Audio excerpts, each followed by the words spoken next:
Okay, so welcome to part 3 of quilting in the hoop with applique.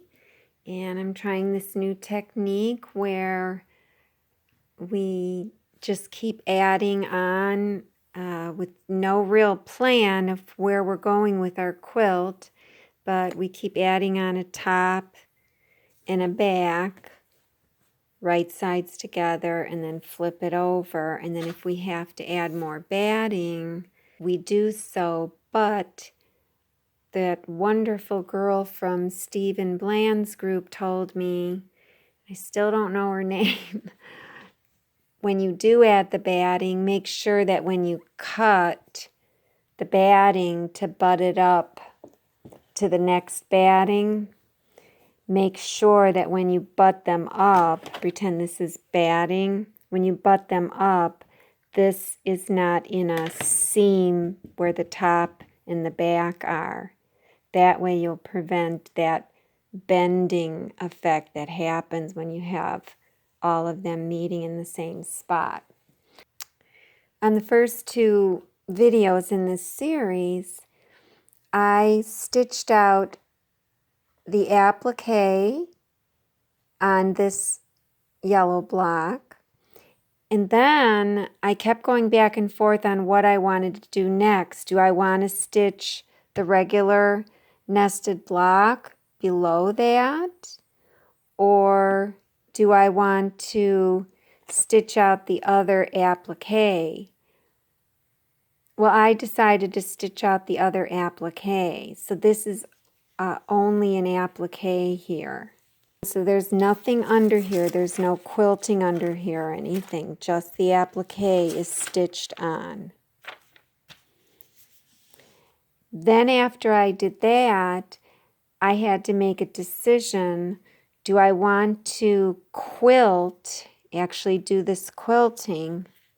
Do I want to do this quilting on here,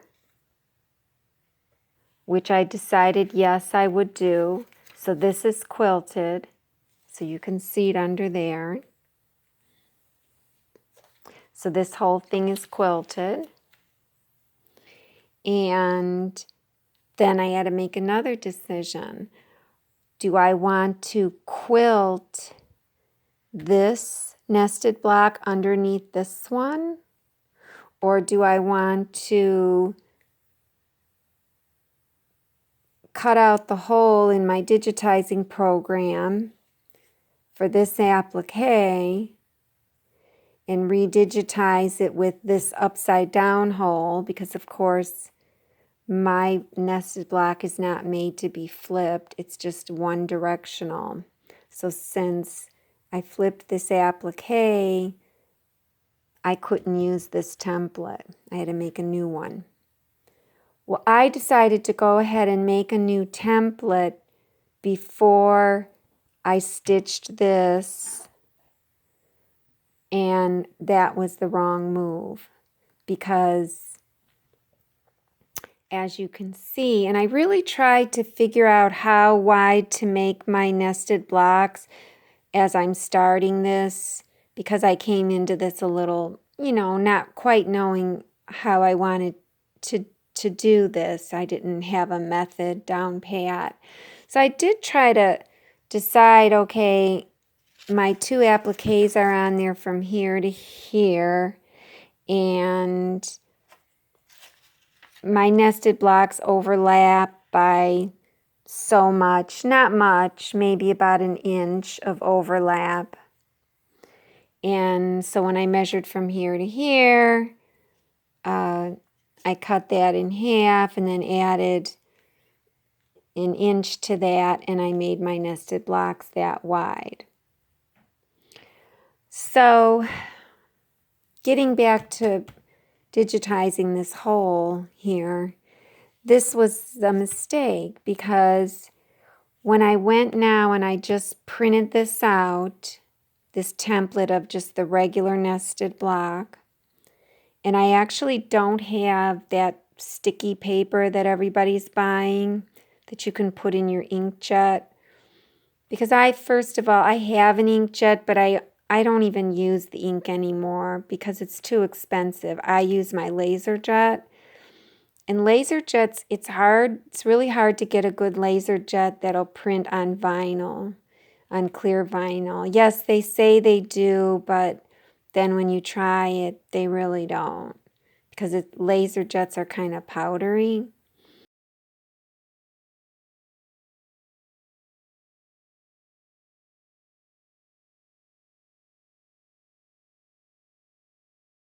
And then you can save it as a draw file instead of a cut file in Cricut, and then you draw it. And I'm using Sharpies, but my Sharpies are going bad. My red one didn't come out, so I had to try to go over it again with black. So I used red for the ghost and the crosshair and black for the design, but it didn't work because I'm running out of the red. And I have those aftermarket holders for the Sharpies. Now they say if you want to print, and this is just clear vinyl from all the shipping boxes we got and stuff. So I really should just stitch on these, but the last time I did it on thinner vinyl, I ran into an issue of the vinyl stretching because I hooped the vinyl. So I thought I would try it again and tape the vinyl and tape it or pin it in some better manner onto a hooped piece of wash away stabilizer. So the stabilizer would be stretched, but the vinyl would be flat. I don't know if that would work better, but at any rate, what I should have done is, yeah, I stitched this, and I did want it to be in the middle of the block, so that's okay. The only thing I did was waste time cutting the hole out, because as you can see, this design is placed correctly. Now, I always put the ghost file on my future stitch out, which is down here. And this is the ghost file. It has the little ghosts in it. And so I line up the ghosts with the previous stitch out. And this is the previous stitch out. Now, I didn't want to waste vinyl and print out another template of this. Normally, this one up here, it would be a clear sew out or print out of not the ghost, but of the actual design. Both of these have ghosts on them. I don't have one readily available, but you wouldn't see the ghosts. You would just see the design, and I'd put that over it so I could see what's going on.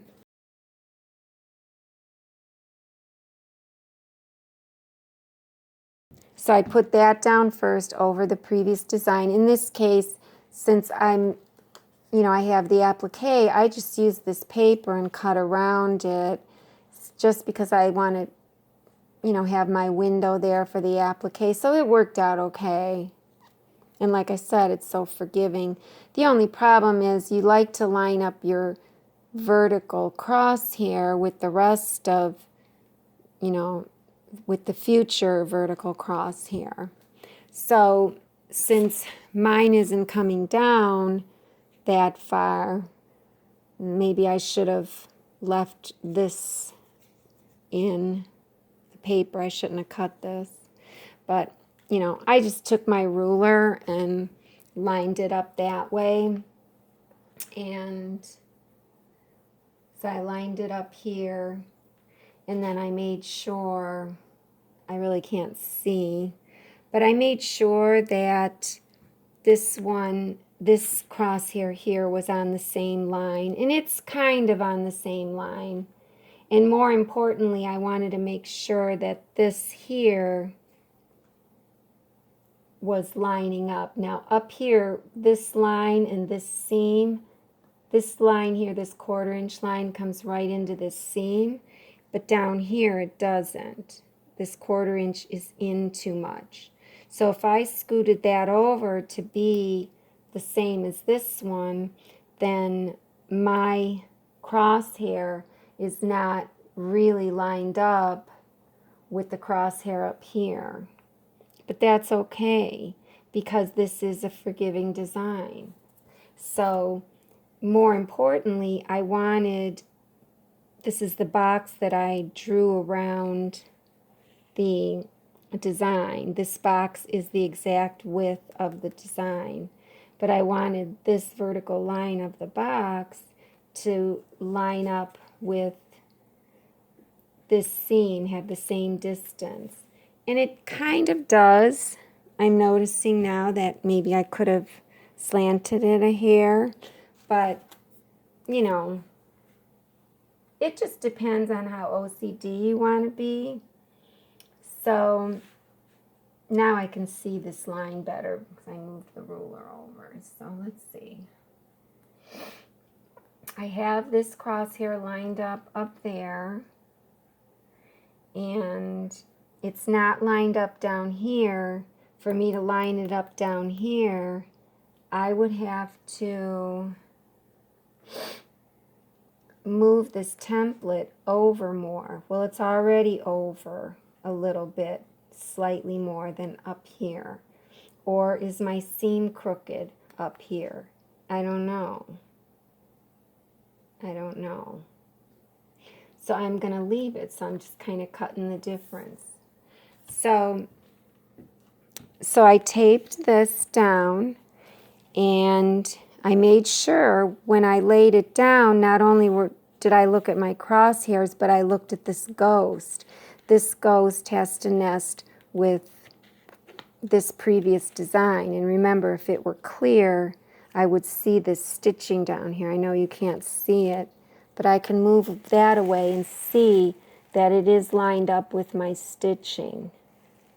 I only have this on here also because just for your benefit to see, and for the crosshair.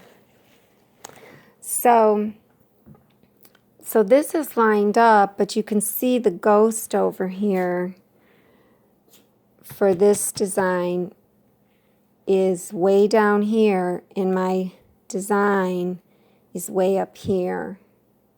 So I have to redo this hole. So I have to cut this hole.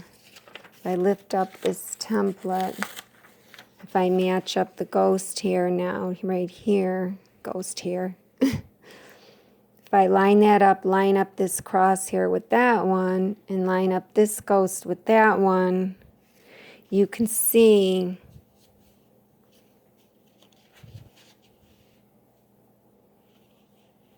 kind of where this has to be cut.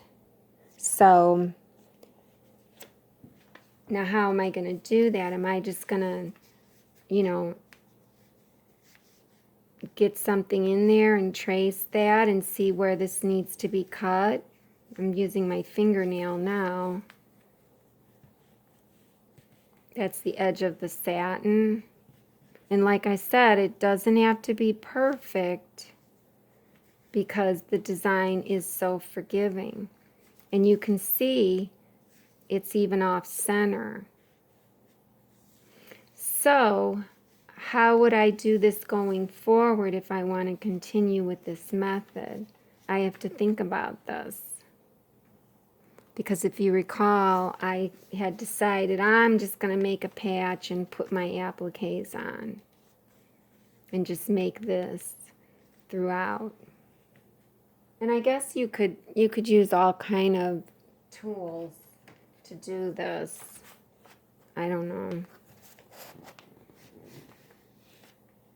Here's my grids. These are 10 mils each. 10, 20, 30, 40, 50, 60. At about 60. 60 down from the top. I can't see the center here. So I'm doing mils and inches. That's going to be a pain.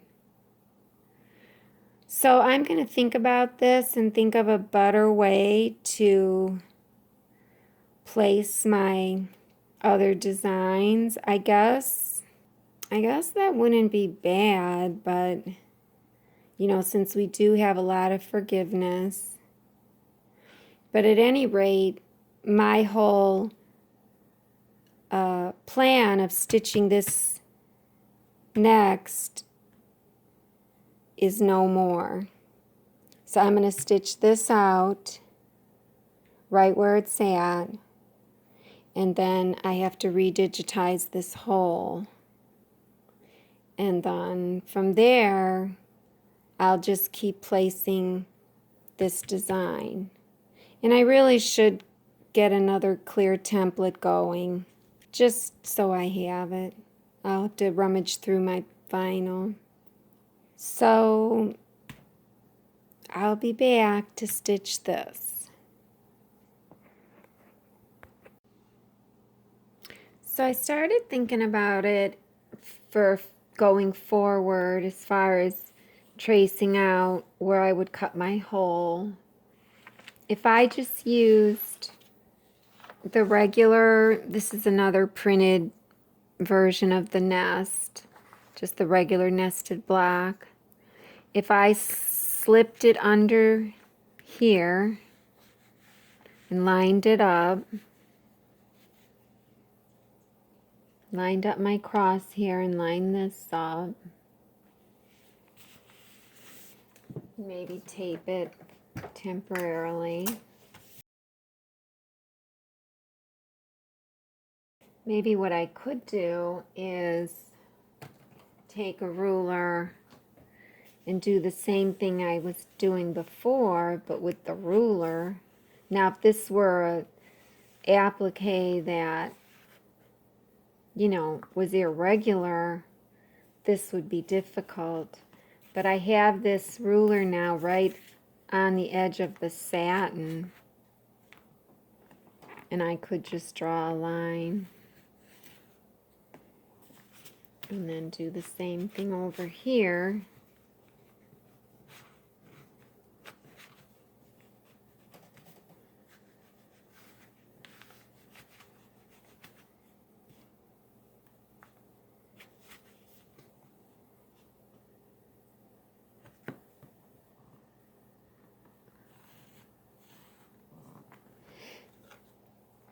So that would be the center of my pentagon.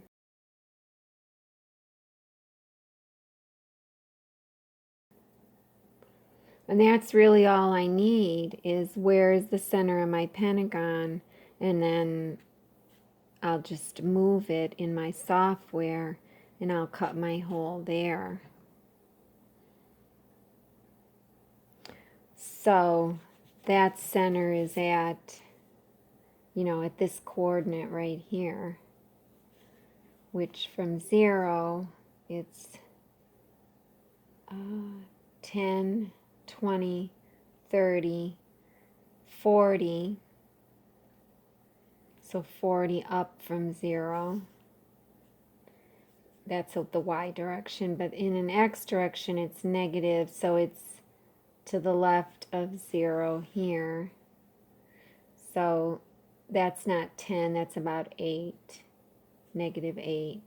So I would say, okay, my coordinate here is negative 8, 10, 20, 30, 40. Whoops. My coordinate is negative 8, comma, 40. You know,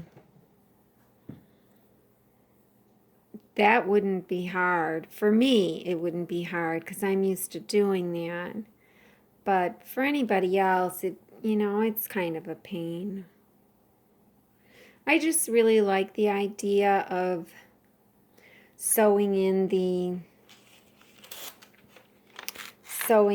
applique first. I just think it looks so nice. It's just so nice. So I'm going to keep working on that, and maybe I can come up with a better idea. And we always have Stephen Bland's idea of just using a seam, and you're done. He doesn't even stitch it down. Or I can just stitch it down. I can, bring in a outline of my design just inside the satin and then trace that shape with my fast forward button on my machine and make sure I'm staying within the satin. Now this one, my design here comes so close to the satin that would have been, I would have had to been really good to do that, but of course I'm getting better and better at that. So especially since you can just drop your needle and make sure for this shape. So there's always that, but then of course if you stitch your patch on just inside like that, then the satin part is sticking up a little, and I like the fact that this satin is stitched down. I just like it. It looks so great. So, and I also thought about going over the satin with a single stitch just to make it stronger, because it's going to get, if it's a quilt, it's going to get washed a lot. And because, that's what they do with patches. So I thought about that too. And if I do it that way, then I could just stitch in the center of the satin and it wouldn't look as bad,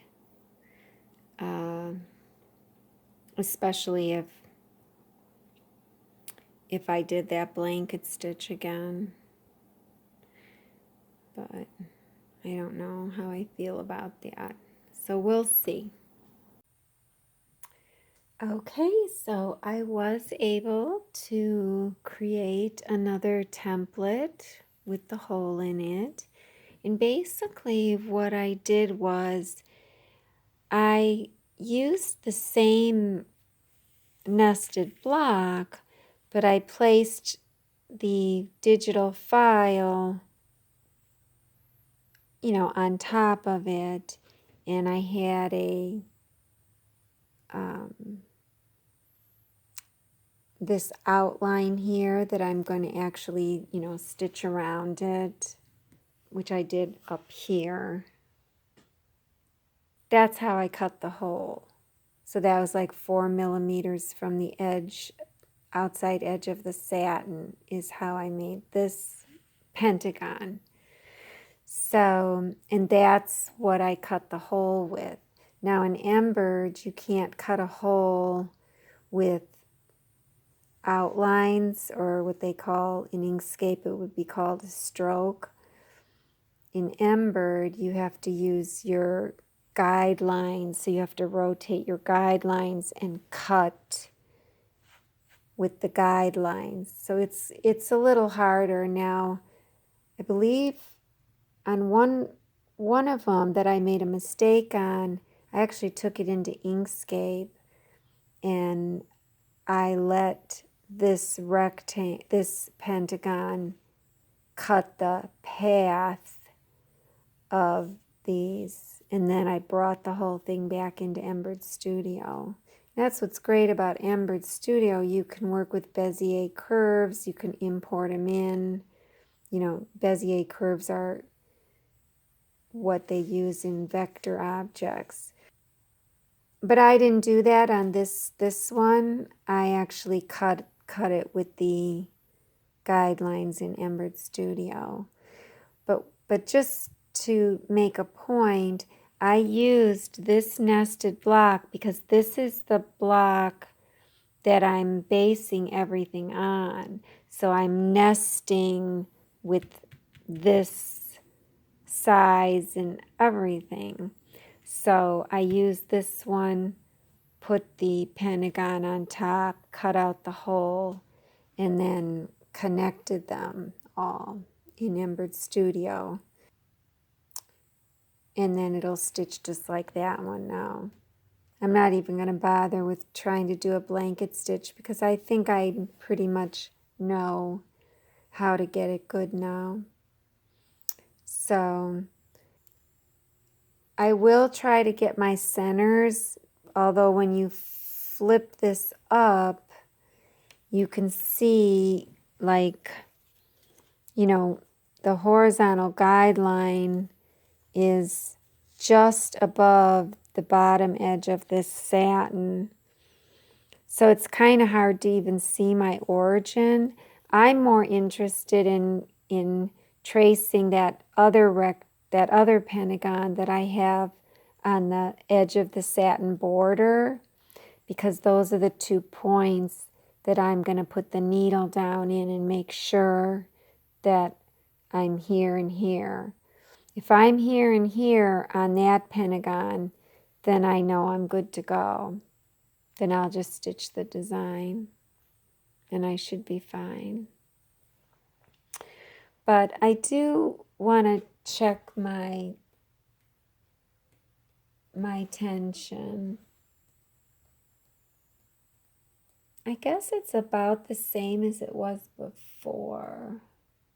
But I may try to make it just slightly tighter on top. I'm going to just experiment with that before I go ahead and do this.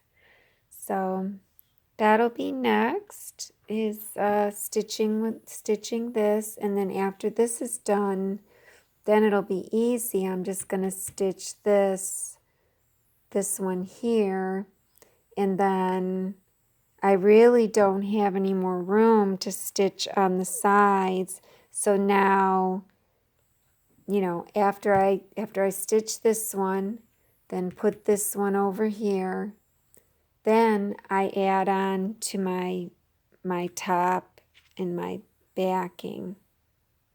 And I have to decide which way I'm going to go on here. So that'll be exciting. And, you know, I still may add applique, but I kind of thought about it and I thought, you know, I don't really want to have a lot of applique going on because then I'll have to put a lot of applique. So I may put these two, since I already have them done, you know, I may put these two intermittently through the quilt, and that could be my applique. I don't know. I thought about putting an embroidery design here and here instead of, well, not instead of, but before I would have quilted this, you know, put an embroidery design, or I could have put a like a red work type of quilting in here instead of this, but I just opted for this. I think I've got enough on my plate right now, but this is coming along nicely. I'm very happy with it.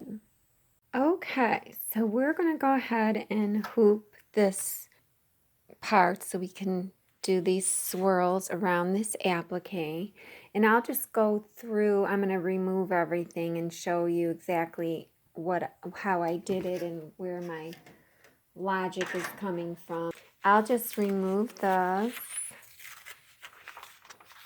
and remove this.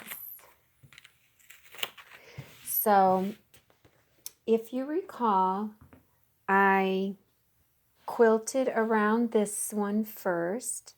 You know, I made a cutout in my digitizing software, Embird, and cut out the main swirl pattern. So, let's see, is that the way it goes? It goes like this. So I cut a hole in it, and I had to reorder everything, how it would go and everything. So it was quite a bit of work, and if you're not a digitizer, this is a really hard method. But if anybody's asked me to do this, I would do it for you. I would probably charge a very small fee, but you know, if you have my nested blocks, and you need this done, I'd be more than happy to help you out. And so anyways, so I did that first, and then I stippled below it. I had to use 2 templates. I didn't have to, but to be OCD, I did. And since I didn't feel like wasting plastic, I just used I used this template and cut around it, and then just placed this template back on what I had just sewn, and then, you know, kind of taped it down. And I tried to make sure that that this was straight, and you could see it's not vertical, it's slanted, this crosshair. But more importantly, I tried to line it up with, you know, with this in here, and with the stippling that I had just done. Actually, this stippling that I had just done is the most important thing, because that's what we're lining up to. So I tried to get it as close as possible.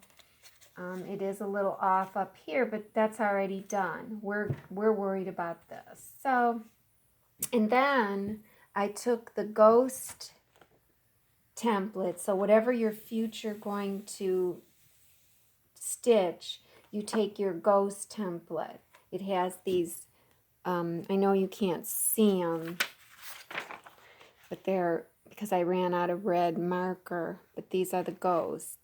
Now, if you have an inkjet printer, you can just print your PDF. I had to turn this into an SVGC and print it on my Cricut Maker, because I only have a LaserJet printer, and I don't have LaserJet clear vinyl, and I don't trust it.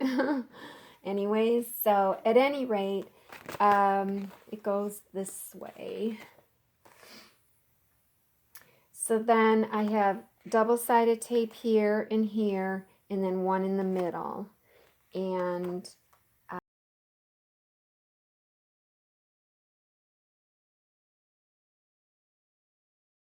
I lined it up. I tried to line up my crosshairs. I should have left more of the template here so my crosshair would come all the way down, because then I could have lined it up better. And if I had a clear template, it would have made life a lot easier. So I tried to line that up. More importantly, I'm trying to keep things straight in my quilt as I go. So I'm looking at my quilt seams. So I'm lining up this line, because I digitized a square completely around the design that's the exact size of the design, so that I could line up this line with any part of my quilt, just to try to re-straighten myself as I go.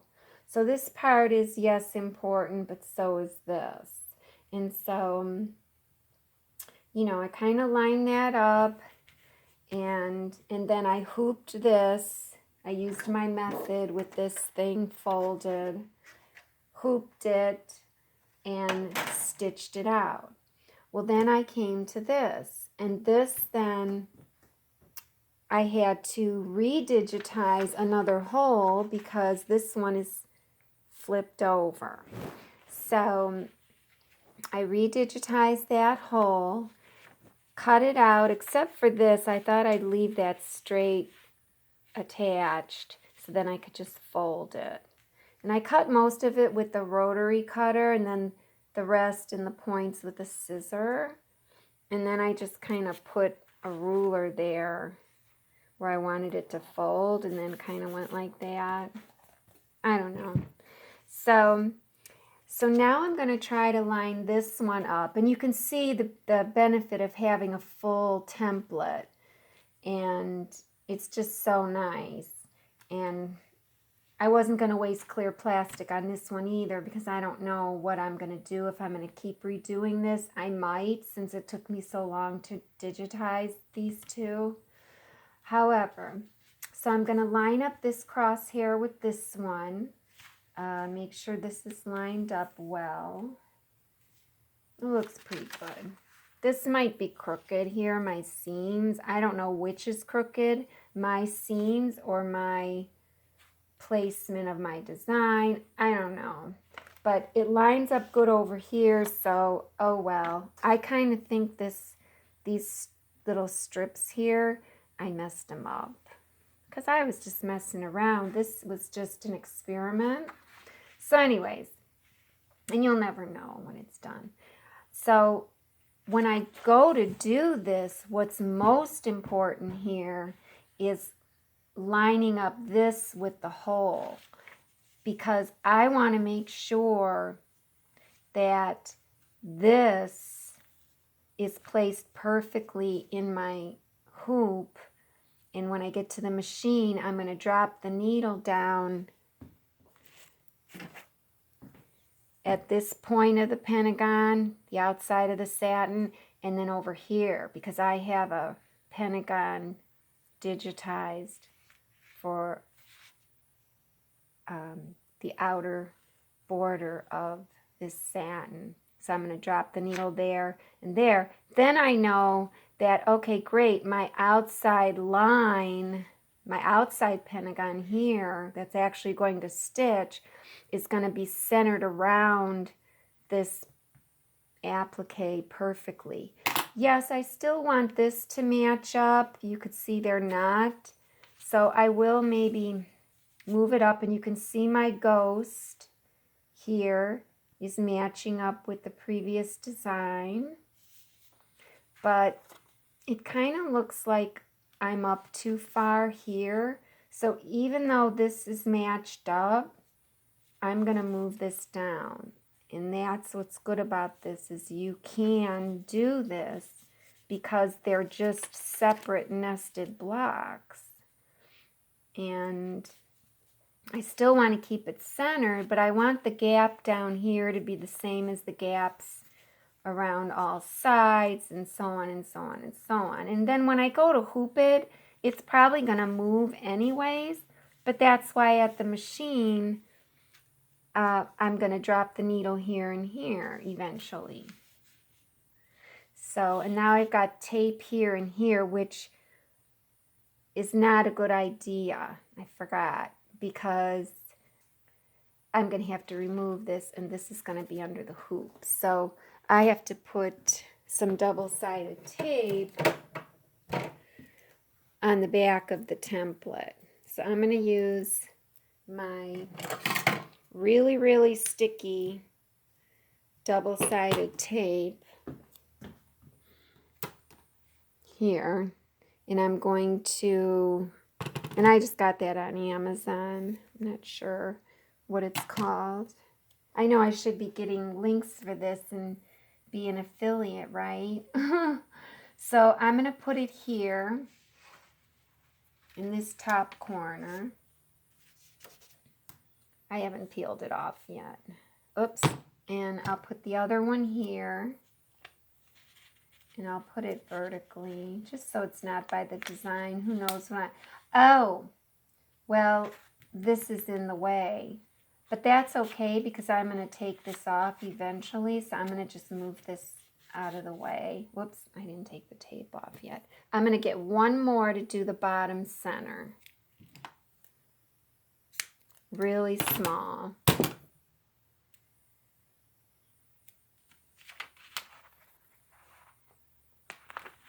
Okay, so if I take this, this is just regular Scotch tape. Try to peel it off. I'm going to leave that one on until I get this peeled off. And if you recall, I was making it less sticky. 1, 2, 3 times. How do I look here?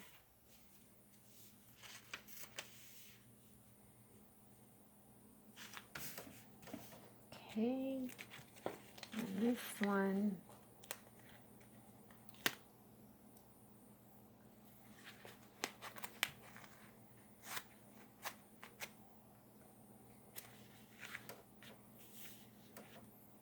Okay.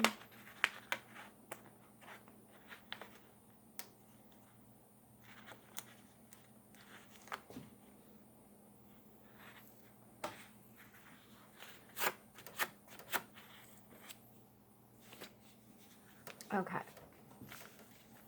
Take this tape off. And one thing I forgot to mention. After I did like these two, and even after I did the first one, I removed my pins. I have pins like in the corners, just safety pins in the corners. I only have 4 safety pins in each corner of this whole thing. I removed them and smoothed out the fabric on top, you know, and the backing and everything. I just smoothed it because none of this is basted or anything. So, and that's kind of what I like about it. I don't have to worry about basting or anything. So anyway, so that's taped down in 3 spots. I'm kind of okay with the position. I'm going to have to take this off then to finish my hooping. So I'm done with this. And for the rest of the quilt, I probably will make another one of these. If you recall, this one I'm not even happy with because I'm out of red marker. And I tried to go over it with black and I wasn't even on the line anymore. So I have to remember to follow the red and not the black. Oh well. So, okay. So then I take this, since I'm hooping, I have to use the one that's folded. If I were floating, I could have used the one that's flat that came, you know, as is with the machine. So I'm going to flip this up, even though I know my crosshair is like down here, and it's kind of hard to see, but I'm going to just go for it. And I'm lining up. When I cut this, I cut it right along the line.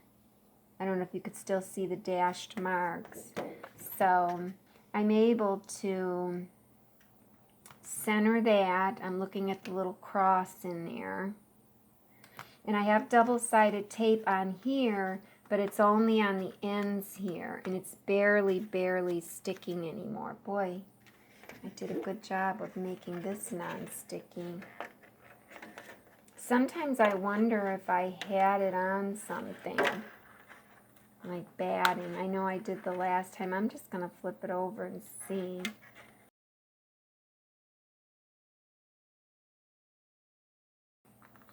So now I didn't make that less sticky, so we'll just see if I can get away with it. So I've got my crosshair there. And I'm lining up these lines as best I can. This white template is already placed down, so I should follow the crosshairs. I mean, this is the way I placed it so that it would be around my already stitched pentagon. So there it is, and I'm pressing down here, here, and here. I don't have anything down here because when I lift it up, it just makes it easier. So I'm going to let that go. My top ring has double-sided tape just here and here, and it's really not that sticky anymore. So I have to come up with some better system, but I'm going to line up the crosshairs of this to these notches here, here, and here, and then the center mark here and here, which again I was going to mark with a Sharpie, but I'm a little nervous about that. So I'm just placing this and looking at all of my, and I'll just kind of press it down. And then if this moves, it's kind of okay. Now my hoop, when I did this before, I made it was too tight. I want a 1/2 inch gap there for when I hoop quilting, Because really, once it's hooped, you don't want to tighten the screw. I did the last time, just a hair, maybe more than a hair. But I knew I was okay because I was just doing a loose design, you know, an airy design, such as this quilting design. Normally, you're not supposed to do that. You're supposed to hoop it, tighten it, get it where you want it, then take it out of the hoop and re-hoop it, but don't tighten it the second time. So I'm going to try that this time. I can't remember if I loosened this or not, but we'll see. I always kind of turn it just a hair to see if I loosened it, because you forget, you know. Sometimes you just feel like unloosening it so you don't have to struggle to get it out or ruin your fabric, stretch it or whatever. But from the inside to the inside is about a 1/2 inch when I hoop quilted, you know, something with batting. So this inside from here to here. So I'm taking it and sliding it under. I'm trying to keep it in line with the, you know, just to make it easier on me. And as I go, I can kind of feel where it is. And I can feel a gap here, so I'm going to push on the fabric to push the bottom ring forward. And it's a real big gap here, so I'm going to push here to push it forward. Now I have to push it back as I push too much. Push here. So I almost feel like I'm, no. Way off. Okay, so I can feel down by the screw that I could push down into that corner. And usually I like to do that and push that corner first. I'm going to try to push that corner and the right corner at the same time. Okay, I didn't push all the way. Now I'm going to try to push this right corner and this left corner. I was holding that. Sometimes you do. There we go. I missed it. So this one's not in. But this one might be the easiest one to get in because the screw is there. So I may be wrong where I'm starting down here. Maybe it is better to start up here and then go here and then here. You know, since this is the loosest corner. I don't know. You know, it's always a challenge to quilt hoop fabric. So I push down. I'm not recessing the hoop yet, but I do want to sneak a peek and see how tight it is. So I'm just kind of like,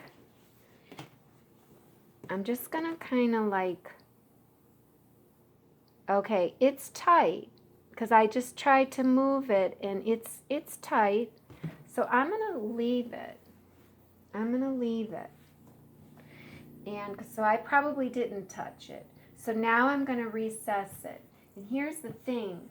I'm going to pull the fabric towards me, pull the quilt towards me, and then pick it up and recess it like that. Push the fabric under.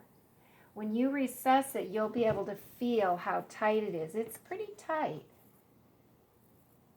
And also, though, when you recess it, it starts to loosen. You know what I mean? And you recess it until this inner ring is flush with the outer ring. That gives you about 1/8 of an inch recess underneath that's sticking out. So that's pretty good. So this is done. This is hooped. It's recessed. I can take this part off. So I'm going to hold the center. I'm going to lift this.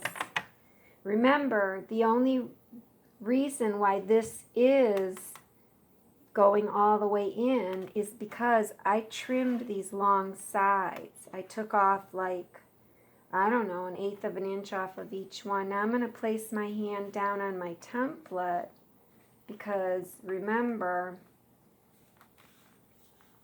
and I'm also going to place it over here. Whoop, that's where my tape is. So I've got my finger pushing on that. So this right tape didn't even really stick that well, which is fine. So, and like I said, we're gonna be doing this when we get to the machine as well. Now look at how crooked that looks. I don't know. I mean, this looks pretty good. Did I put this on crooked? Did I stitch this crooked? Did I hoop crooked? I don't know. But I know if I look under and see, my fabric is smooth. And if I turn it around, you know, it's good. It's good enough for quilting. I mean, you know, I don't have stabilizer, so it's not going to be drum tight. It is fabric. There's no fusible or anything on it. So I try to get away with as much natural method as possible. I just don't like sprays. I don't like fusibles. I know a lot of people use fusibles in their quilts, but I'm really trying to find ways to not. So anyways, that's why it's easy to hoop when you're doing this. Now, is it easy to get this in the machine with all this bulk? No. Any more than you know, this much, 12 inches of bulk to push into the harp of the machine, any more than that is too hard if you're hooping. If you're floating, that's a different story, and I'm still experimenting with that. Okay, so before I load the quilt on, I thought I'd show you the design. And of course, you know, it's got a hole cut in it. You'll notice that the satin here is, I think it's down here, like color number 4 maybe. I'm not going to stitch that, of course, but I kind of wanted it in here just to remind me of what my goal is. My goal is to trace the outside of that satin, these 2 points. So I left it in there. But remember, I'm going to assign my colors first and then save it to the RCS, because in case I need to X out of the whole thing and come back. So if I want to see what's going to stitch first, I hit this button here, and that's going to be my crosshair, and I want that to be color number 1, and I'm going to put a red stop on it, so I have to go into my color assignments, which is this arrow here, and this assigns manually, and I want to put a stop on this, so I put a red needle, which is like a red stop sign. I'll go down to the next needle here. 2 is actually my pentagon. It's just an outline, and that's what I'm going to trace where I can get to the points. You know, I could see where the points are. It's an outline of this pentagon, but it's an outline of the outermost portion of the satin so that I could have my bearings, you know, make sure I'm hooped straight and everything. So really, for me, instead of tracing the crosshair like I normally would, I'm going straight to this pentagon because that's more important to me. Because who knows, I could have put the pentagon in wrong, or I could have, who knows what I did. But that's what's important to me, so that my final outline stitch that's 4 millimeters away from the pentagon, I want to make sure that's perfectly centered around the pentagon. So this one I'm going to put on needle number 1, and I'm also going to put a red stop. And then the next color, whoops, went the wrong way. The next color is my design, and that's needle number 1. And I'm going to put a stop on that because I don't want to stitch the rest of this stuff here. This is just other stuff. I think this down here is my box because this was a ghost design. And I just left it as the ghost design. And I'm just going to stitch the design, not the ghosts. You know. And the gray here are the ghosts. So I'm stopping at violet blue. I'll be done. And at the end of violet blue, it's going to make a big jump stitch, you know, like 4 inches away, and then take 2 stitches and cut. Because our machines cut after every color change, no matter what. So you can tell it not to cut jump stitches within a color. And I have that set to not trim jump stitches within a color. Just, you know, sometimes you do want to bury those long jumps. So I always set it to not trim the jumps.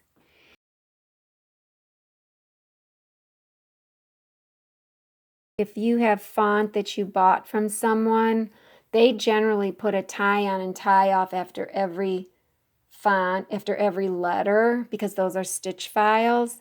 And you kind of don't want to be going in and cutting those. So you do want your machine to cut those jumps. So then I would set it back to cutting, because when your machine trims those jumps, it pulls the thread to the back of the design, you know, the back of the fabric. And normally your back is all full of knots anyways in regular embroidery. So anyways, don't diverge.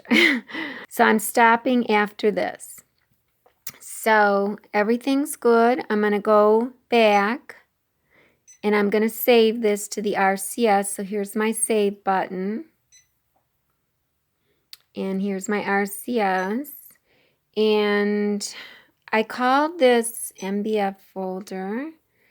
I had called this rename High HI. High Applique something. Applique swirl. And I know it's nested. I'm not going to be able to get any NST in here and see. So high applique swirl. So I know it's the one where I had to raise the applique up. So I'll click OK. And here you have to click OK, because if you click this button, it won't save. So it's telling you, it's basically should have a question mark here. Do you want to save this file as this name? And then you say OK. Okay, so it's saved. So now I'm going to load my quilt, my hoop, onto the machine. So now if you recall, I have this table that's curved, and it's kind of a pain. I'm wondering if I should turn it around to have the rounded part face the machine.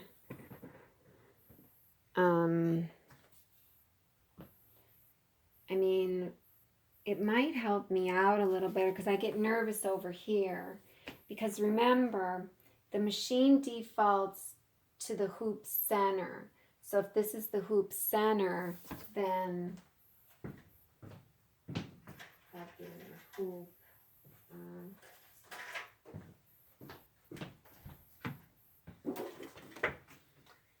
Okay, if that's the hoop center right there, well, when the needle goes all the way up here, it's going to move the carriage forward that much.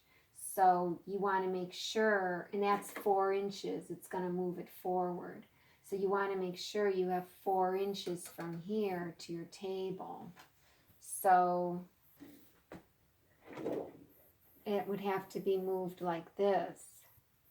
So maybe I will try it this time with this turned around. I'm just going gonna try, because I just moved my machine downstairs here, because I don't feel like going upstairs anymore.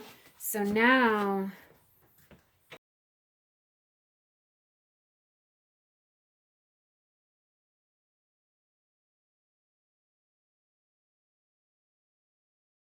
I was right where I'm changing direction. Let me put that down. Let me rewind a little. Okay.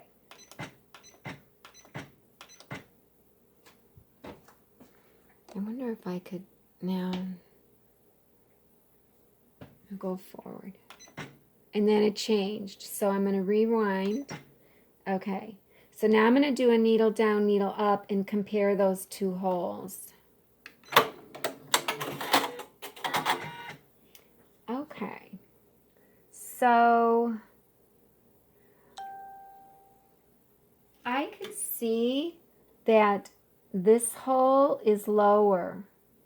So, and this hole is up higher. So if that needle were a spinner, that means that the needle's doing this. This hole is lower and this hole is up higher. So I do need to rotate the design clockwise. How much are they off?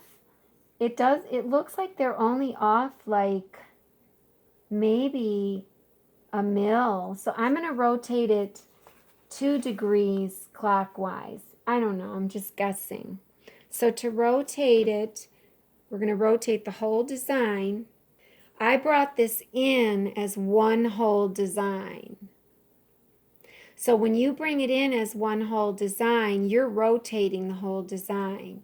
Now, if you were merging designs on the screen, I think that's a different story. Then you can like touch what you want to rotate. So at any rate, I'm going to go into the menu edit screen to rotate.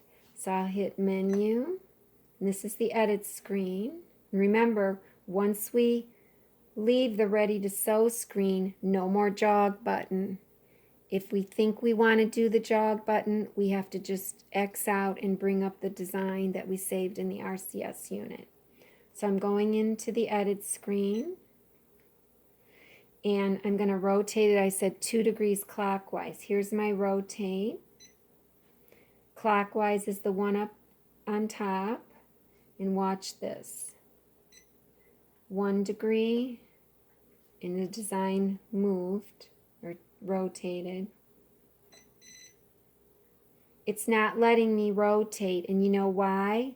Because silly me brought in the ghost design. And these ghost objects are way up to the edge of the hoop. So it's not letting me. Oh, that's kind of cool, because on the Brother SE600, it would have let me, but it would have rotated it like a whole 90 degrees, and you'd be like, oh, what's going on? Whereas maybe the Janome Mb4 just doesn't let you. You know, because the SE600 would say, well, you know, I can't go 1 more degree, but I can rotate it 90. And then you're so confused. I don't know. Is 1 degree going to be enough? If not, I'm going to have to bring in this design without the ghosts in it. I just was lazy. I just figure I wouldn't stitch them. I forgot about the rotating. So let's see if that 1 degree is enough. So I'll click OK. And remember, it goes back to the hoop center, not the center that we programmed in with our jog buttons, but those settings are saved in the menu edit screen. So rest assured that our design is still using the jog buttons, even though right now it's at the hoop center, not my center that I programmed. Okay, so now let's go back to that second color again. And let's fast forward through it. And I pray, because I'm too lazy. Let's fast forward. Okay, went back. Okay, it's not on the point, but maybe I could move the needle up and get on both points. Maybe that's all I needed. So let me go reverse again.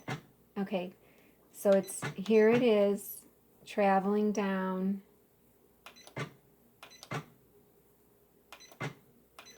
Now it changed direction, so let me reverse. So that's the point. So let me do a needle up, needle down. So it, you know, it's up a little higher, but it's not on the point. So, but if this one is in exactly the same spot as this one, as far as, you know, in a vertical manner, then all I have to do is move the design up. But is it going to let me move the design up because those darn ghost objects are in there? Let's just see. I'll fast forward. Let's go to the other end. Because originally I was like, ugh, I made such a mess doing this, you know. I got myself into a hole and now I have to redigitize and then I was like, well, maybe I'll keep using this patch throughout the quilt. It'll be like the signature of the quilt or something. So let's see. Okay, there it moved. It changed direction. Doesn't look good here, folks. Okay, let me reverse. Okay, there it moved down. Let me go forward then. So that's my point. It's not in the same spot, I can tell. And it's actually, okay, it's down here.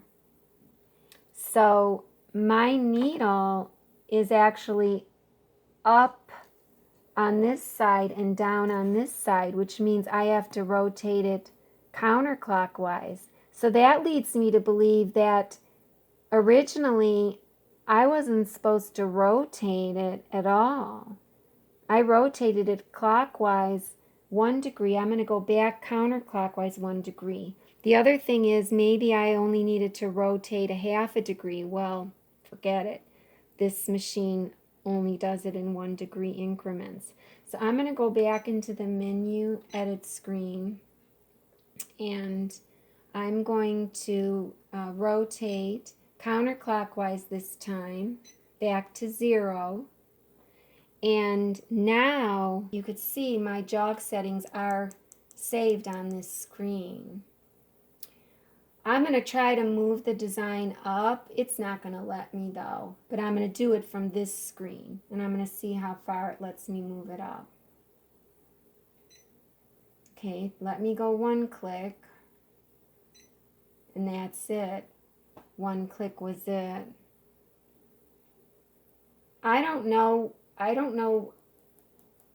how much this does. I think it only does like 1/10 of a millimeter. So, well, let's just see. Let's just see. I'll hit OK. Go to the second color. Fast forward. Okay, reverse. Forward. Okay, go back. Okay, that's the point. Let's see.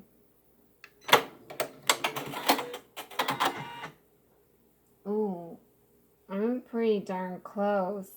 So it's like right there. So it's at the point, but it's kind of like down a half a mil. Let's just see what the other side gives us.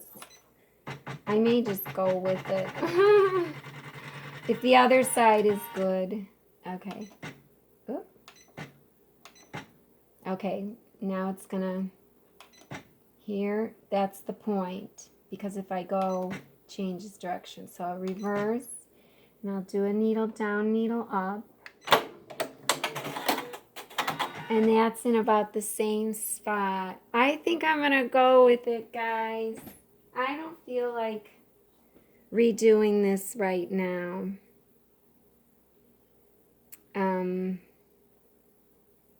I mean, technically, I could just leave it right here, not worrying about rehooping or anything, and just bring in a new design without the ghosts, and just know that I don't have to rotate. I just need to move it up a little farther. I could do that, but I'm not. Because my outer rectangle here is, or pentagon, is 4 mils from the outside of this satin. And I think that 4 mils is enough to kind of fudge it. So I'm going to go with it. So we're good. I'm going to fast forward to the third color, which this is interesting, and I've noticed this before. If you recall, I brought this whole design back up from the RCS unit, and look, it didn't hold my red stop on my violet blue, which is my last color. And I think it does that when you save it to the RCS. I think it does that because it says, well, why do we have to stop? Your next color isn't number 1. So I'm going to do an experiment, and the next time I save this, I'm going to make this next color number 1. And because it's a different color, I'm going to make it needle number 1, and I'm going to see if it holds my red one here then, you know, the one prior to it. Because I don't want to be stitching this again. So I'll try that when we're done. So for right now, I better go and put the red stop on here. Go to the next color, put a red stop on that. Say okay. Whoops. This is where you can use the arrow instead of okay, which is weird. Okay. We're still on yellow green though. We want to go to violet, so thread plus. And we're ready to stitch. So let me take this off, and let me be very careful that I don't pull the fabric up, because remember, this is that really great double-sided tape. Too great. So, when you fast forward to the second, third, fourth, fifth, sixth, seventh thread color, it always goes to the first stitch of that color. So I don't have to worry about, you know, fast forwarding anymore. I am at the first stitch of this color. So let me grab the thread, pull the tension lever back, pull out some thread. I'm going to hit the start button. Get a warning. Now hit it twice fast. Pulls up my bobbin thread. Now I hold them both.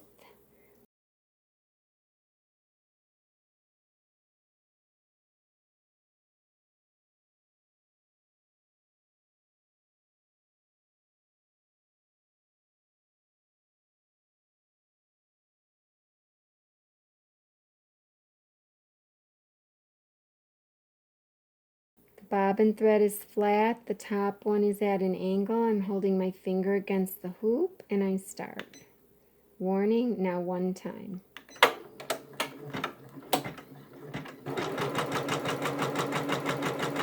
There it is.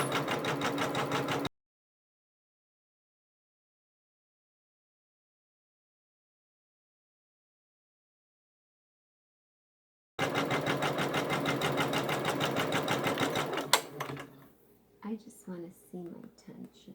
Oh, it's good. It's good. I'm happy. Oh!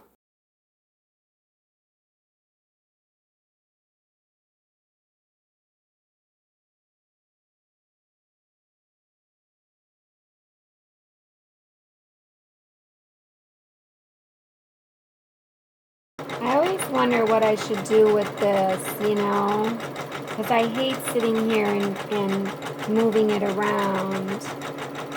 I mean, on the regular design, I could know what to do, but with this, with the hole, it's just like all over the place. And you know what? What's nice about doing this on yellow and having yellow thread is you can't really see that outline around that pentagon. You can't see it that much. Let me go down.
Boy, that's fluffy there.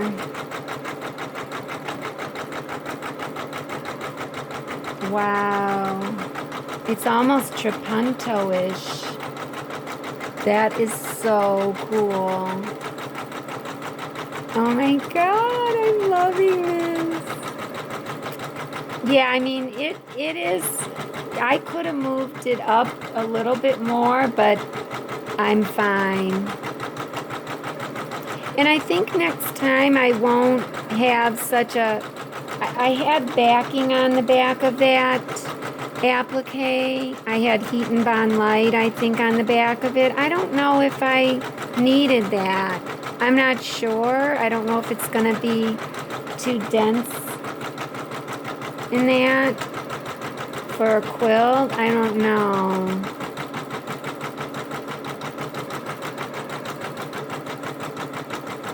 So now it's doing its final outline all the way around. So this outline is double stitched basically. I made sure that my travel stitches covered the whole design, covered the whole pentagon. And I had to make this last swirl off on its own because it ends in the center of the swirl, if you'll notice. And now it's going to do a long jump.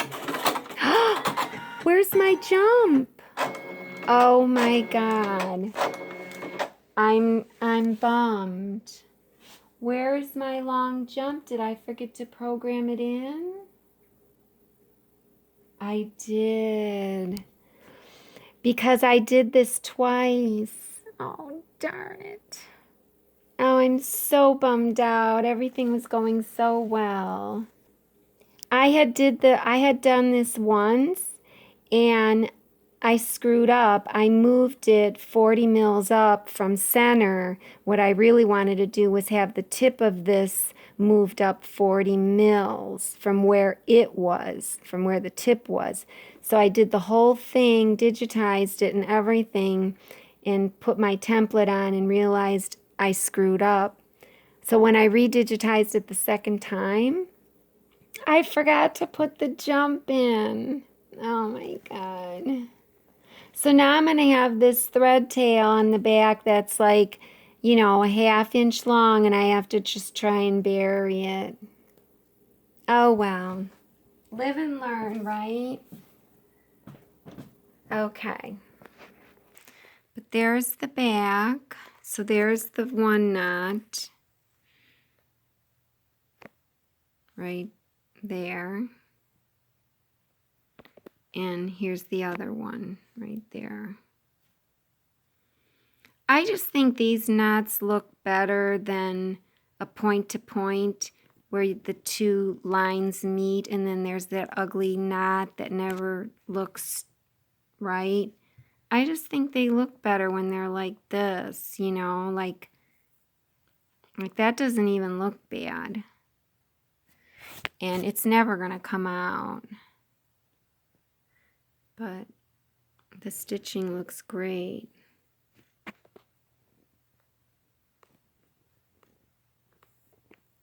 If I could get it to focus.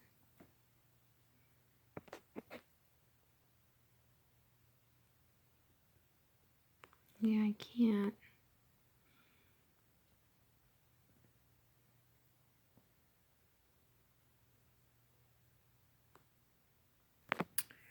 And then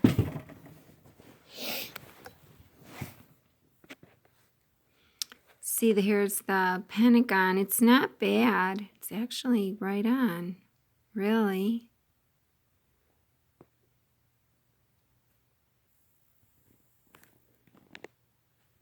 There's a piece of fuzz on there. There's my stitching. It's perfect. No pokies. Nothing.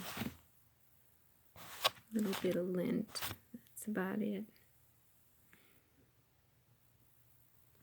So that's at a 2.2 millimeter stitch length. I decided to use a smaller stitch length. Normally on my long arm machine I use 2.3, but on this, since it's embroidery thread, I decided 2.2. Now I'm just going to pop this out without undoing the screw so that I leave my settings. And my tape is still, oops, probably could use a replacement. So let's see what we got so far.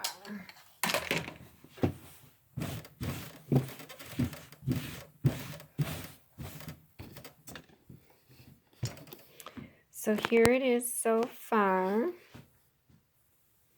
And I know it's hard to see, but I just have this, and this quilted. And everything is nice and flat. And so now I'll do just the regular design right here. So I can just, and I guess I'll redo this without the ghosts in it, when I ever decide to put another applique on this quilt. I'll probably forget. But I'll just use this. Oh, I can't. Where's the one I just took off? This is the old one. This is the one that goes for this top one. But let me grab the new one. Okay, so the old one goes up here, and I'll just line it up. I know you can't see the stitching, but I'm just kind of lining it up as best I can. This I'm not worried about anymore. I'm more worried about where the stitching is, and I'd like to try and keep this straight so that my next one is straight. There's my stitching down there. Turn that a little. And then the one I just did here, here's the template for that one. So I'm kind of putting these two on because I'm going to put this ghost template for my future here where I'm going to stitch. So then for this one, I'm going to try to, again, line up the stitching more than this and that. And I do want to kind of straighten this out, you know, with my seams in that, because I want to make sure that I straighten myself out as I go. So I'll try to get this on the stitching. And again, if this were clear, it'd be better. So this is on, and then this is taped on, and then I'll just line up this crosshair with this one, and this ghost here that's in light pink with this, my crosshairs, and here's another ghost, and then this with this ghost. And you can see though that this is off. Now is that because this is crooked, the way I stitched it? Probably. Because this is on, this is on. So what do I want to do? Do I want to follow? How am I up here with this line? If I left it like this, let's move it over here. Let's see, I got tape there, there, and in the center, but I don't want this to go on the paper, so I'll just press it there. How am I there? Let me grab a better ruler. Sorry, I just realized the glare from the plastic. This is a little bit better angle, but this ruler I could maybe use easier. So here's my seam, and I'm going to go to the black line. So that's my measurement there, from the seam to this black line. And then over here, it's about on. So I don't know. I mean, since these aren't square blocks and nothing is, you know, has to be perfect, I may just leave it like that. I don't know. How about from here to here?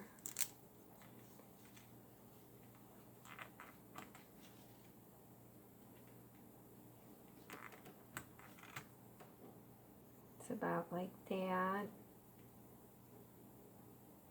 So, I mean, I could cut the difference. I can't believe this is so far off. Unless this here, down here was off. Because remember, I thought I put this on crooked. So this is a little off. I mean, I could tilt this ever so slightly this way to cut the difference and then catch up when I go up or down or whatever. I don't know.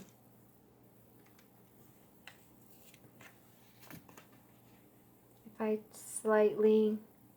just did it slightly, I'm a little off there. You know, I'm a little bigger here than here, but I'm straight here.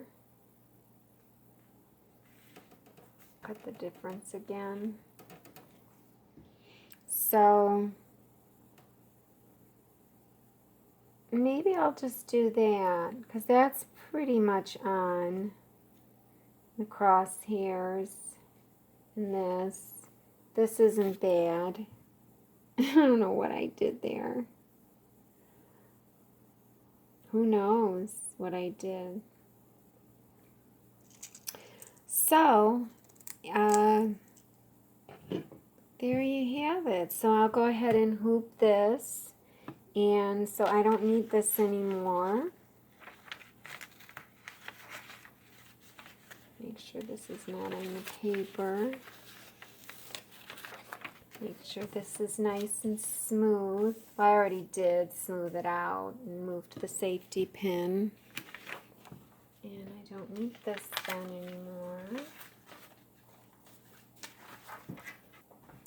And I'll take this, and if you recall, this is not sticking that great, but it's okay. And I did fix my ghost already from that other one. And I made sure my jumps for the final stitch, I made sure that my jumps were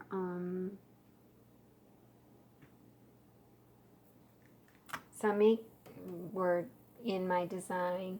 So I'm making sure that the black line on this printed template is parallel to the grid line, and it is.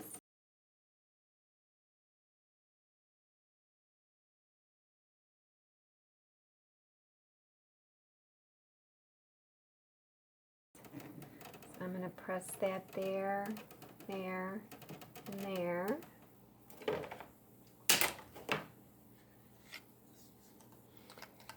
I don't know if I should put more sticky on here. It's really not sticky at all.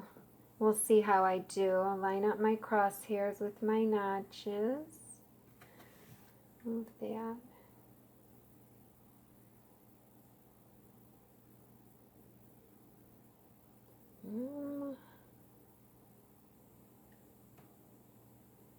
Kind of okay. Press down. I know I'm going to regret not putting more tape on. Maybe I shouldn't be putting the flannel on the tape. I just get nervous. So here is my hoop.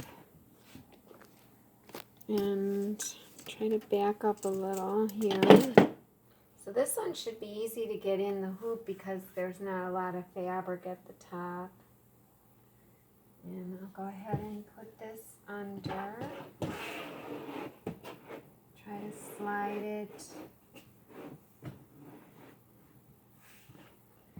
Okay, so I can feel a big gap here, so I'm going to press down here. And here. And there's a big gap here.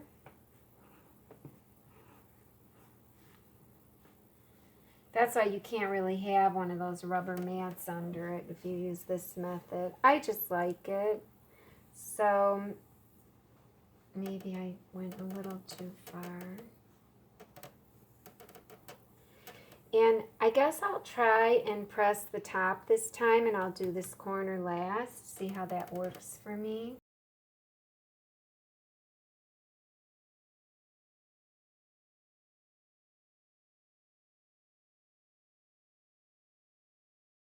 So I got the left one in, the right one's in. I'll hold the center. I got this bottom right. And then I'm going to hold the corner in my hand here, and I'll do this one since this is where the screw is. And it went in. So maybe that is better. You know, when you're hooping batting like this. And I already know I don't have to mess with the screw because I tested it before. I'll recess the hoop. It doesn't feel very tight though. Let me just check it. Oh my God. Yeah, it's tight. It's tight. I didn't move it. I just felt it. So I'm recessing it till these are flush. And I think this is just as fast as any other method, to be honest. And it offers so much security, I think. And we're going to center it and everything, rotate and everything.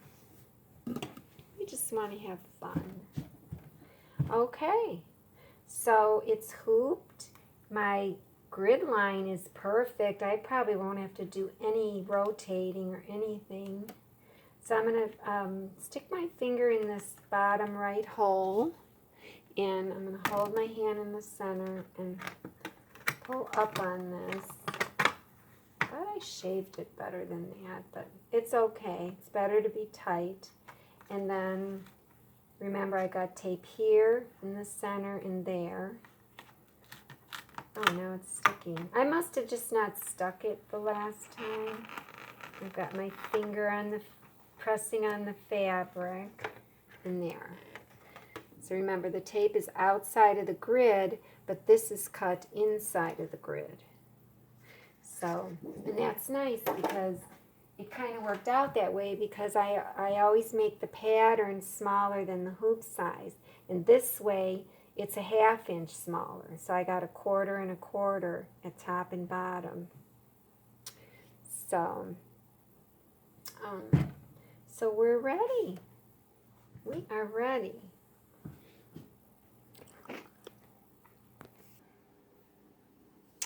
Okay, so I have this on my black table, and remember I have the oval part like that, which I'm so happy with. And I am going to eventually move this farther back, but maybe I better do it now just so I don't forget. So I'll move this forward, and I'm just going to push this, since this is going to be so easy, I'll pull this forward. Notice my safety pin is right here, so it's not in the hoop or anything. And if I don't want it to get caught, I could take it out at this point. I have one there still. But I'm going to just fold this over and then wrap that kind of under. And then I'll go ahead and start putting it on like that. Okay, I got it halfway. Pull some of the slack up. And pull that out. I do kind of like pulling out a little more here because then it stays, you know. It's kind of nice, it stays. And then, oops. But you know, that safety pin could get caught on something. Push it in all the way.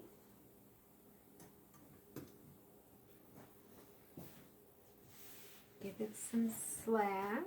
Now you can see my table ends right here. And look at my hoop is forward. Is that because I ended my design? Yeah, my design is ready to stitch that next color, so it pushed the hoop forward. So I'm still going to move my table back. Let me give it some slack. I'm nervous. I'll wait until I pull up my real design. So it's in. Okay, so I hope you can see the screen. This is the old design with the hole in it. So, oh, and I forgot to take this grid off. So before I forgot, I should have done that before I put it inside.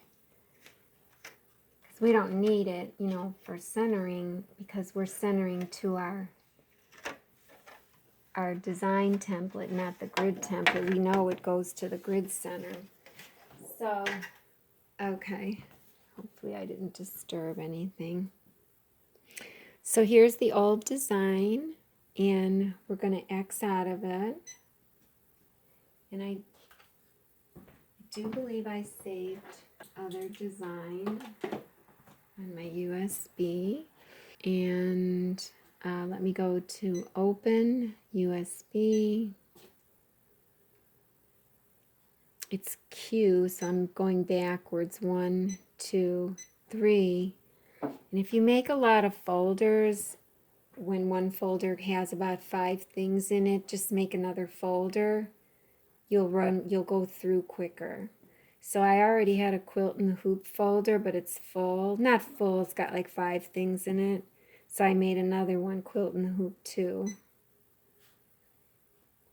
So that's for M2. That was a smaller version I was messing with.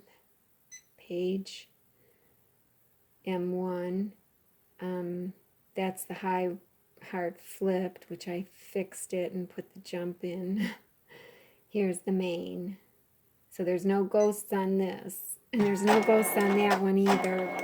I took them out if I ever have to use it again. But I'm sure I won't because that's an exact placement. But at any rate, here's the design. And didn't I save this design in the RCS already? I don't know. I might not have with the jump, so I'm going to. I'm going to assign the colors.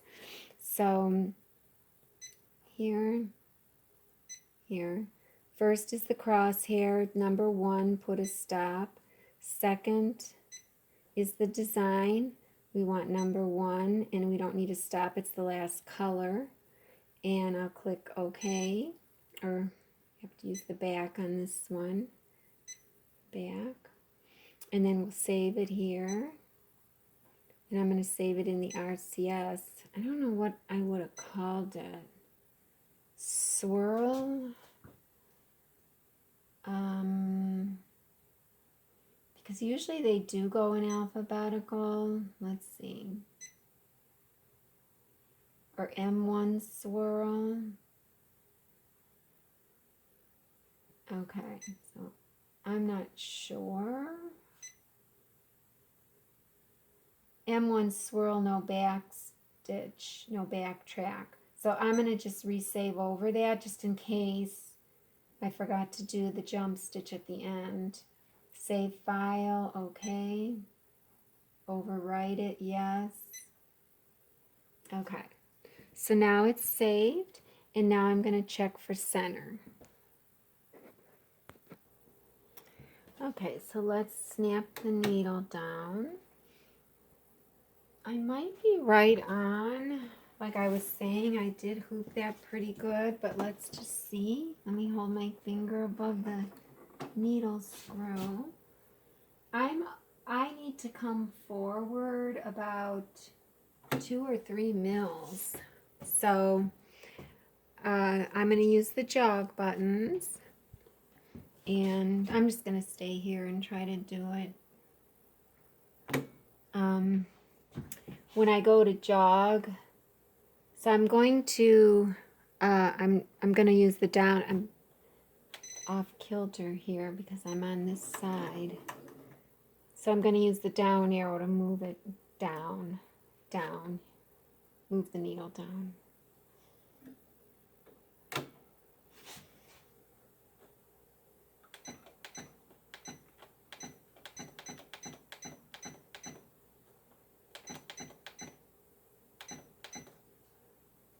So I went 15 clicks. You would think that's 1.5 mil. I'm still back too far.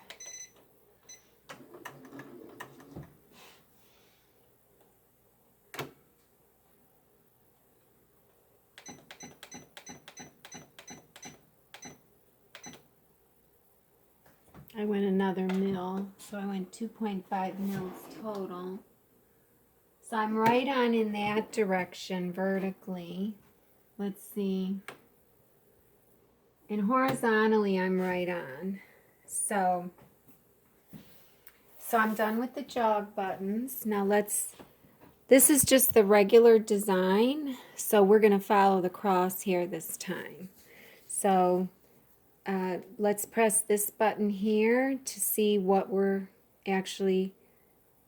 color we're on. Okay, we're on the crosshair, so let's use our fast forward button to trace it.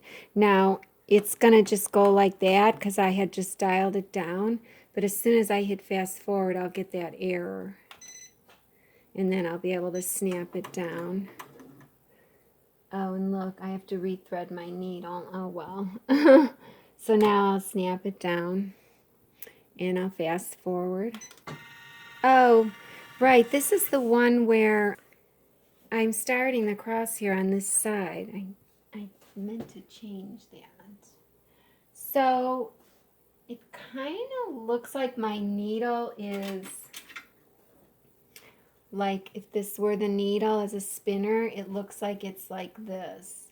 So it kind of looks like I need to rotate the needle counterclockwise, maybe 1 degree, but let's see. So basically it's kind of like that. So let's keep going.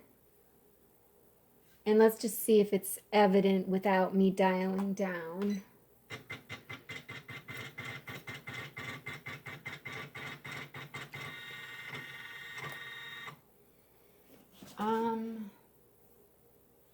Actually, it looks like it's in the same spot. So maybe I was wrong. Maybe it doesn't need to be rotated. So I am going to have to dial down. Because it's really hard to tell if you don't dial down. So I'm at the top of the black line. Let's see over here. I'll reverse.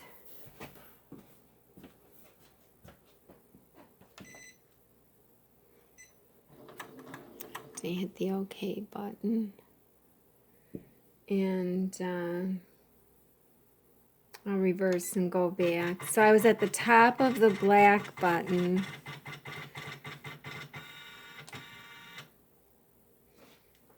That's good, I guess. Not black button, black line. Because remember, my lines are all messed up. And I'm kind of at the bottom of it. So I am rotated like this, but it's really only a half a degree. But just for the sake of showing rotation, finally, I'll just say I need to rotate it 1 degree. Doesn't let you do a half. So my needle is like this. It's low down here and it's high up there.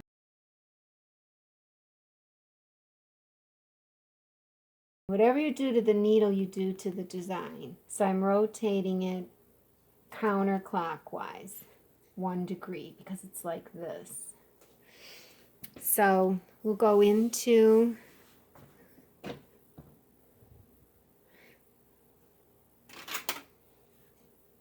the menu button.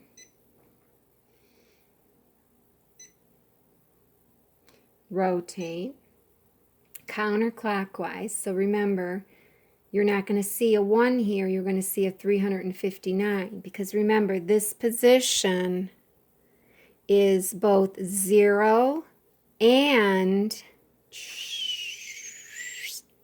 it's 360. So this position is both of those numbers. If I go counterclockwise, it goes from 360 to 359. If I go clockwise, it goes from 0 to 1. So don't let that confuse you. So then when we go hit the counterclockwise button once, this will say 359. Okay? And the design rotated 1 degree. So let's say OK. OK. And remember, it's going to the hoop center, not the center that I programmed in or whatever, jog buttoned in.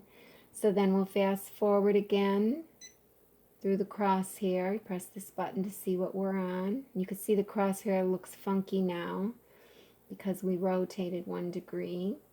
So that's where it's starting.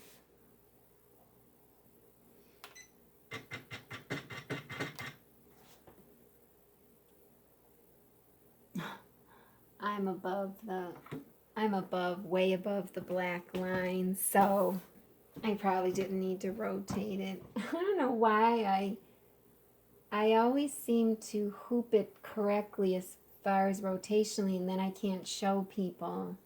One time in one of my videos, I purposely hooped it so crooked just because, you know, but with my system, it always is kind of perfect. Anyways, let's fast forward to the other side and see if I'm still, okay, once it did that, I can click it down. If I'm still above, if I'm just, I'm not gonna be, I'm gonna be below it now. Okay. That's far enough. I could have gone farther. I will, I'll go a little farther. Okay. Yeah, I'm 1 degree below the black line. So at least you see how to rotate. I'm going to rotate it back because it was fine. So I'll go into the menu button.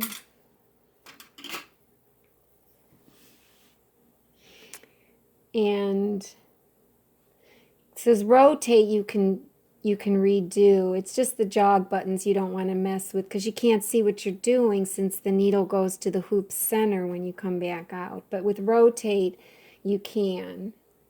So rotate, I'm going to rotate back clockwise to get back to 0 or 360. So rotate clockwise, and it went back to 0 or 360. So, and you could see the crosshairs. Didn't I make my crosshair? Oh, I kept my crosshair red on here. I meant to change it on this one too, because I wanted to have my crosshairs a different color than their crosshair on the screen, so that you could see which one was which. But you can see there's like a double crosshair here horizontally, and that just shows you that our settings, when we did do the jogs, that our settings did hold. So anyway, so let's hit OK. Before I say OK and it moves back to center, I'm going to take this off because it's easier when it's way over there. Press my finger on the fabric. Okay. All right. Oh, it's okay. There it goes. And I have to rethread the needle, so one sec. Okay, so I'm ready to advance to the next thread color, which is the design. So I'll hit plus on the thread. Okay, I've got push the tension lever back, pull out my thread, push it forward, have my thumb or finger pressed up against the hoop, and I'll hit start and get a warning. I'll hit 2 times quickly to pull up the bobbin thread, and I got them both tight. I'm going to try to be tighter this time because, as you recall, in that last design I had that loop. So I'm going to hold it here because it's going to come down and around and then come like that. Then it's going to be in the way. So I'm going to think in my head, okay, I'm going to leave it here for the tie on, and as it goes around, then I'm going to just go like this and then lay it on top. We'll see how that works. So I've got it tight. Not too tight, but enough, you know, and I got my finger pressed against the inside edge of the hoop. So once, and now just once.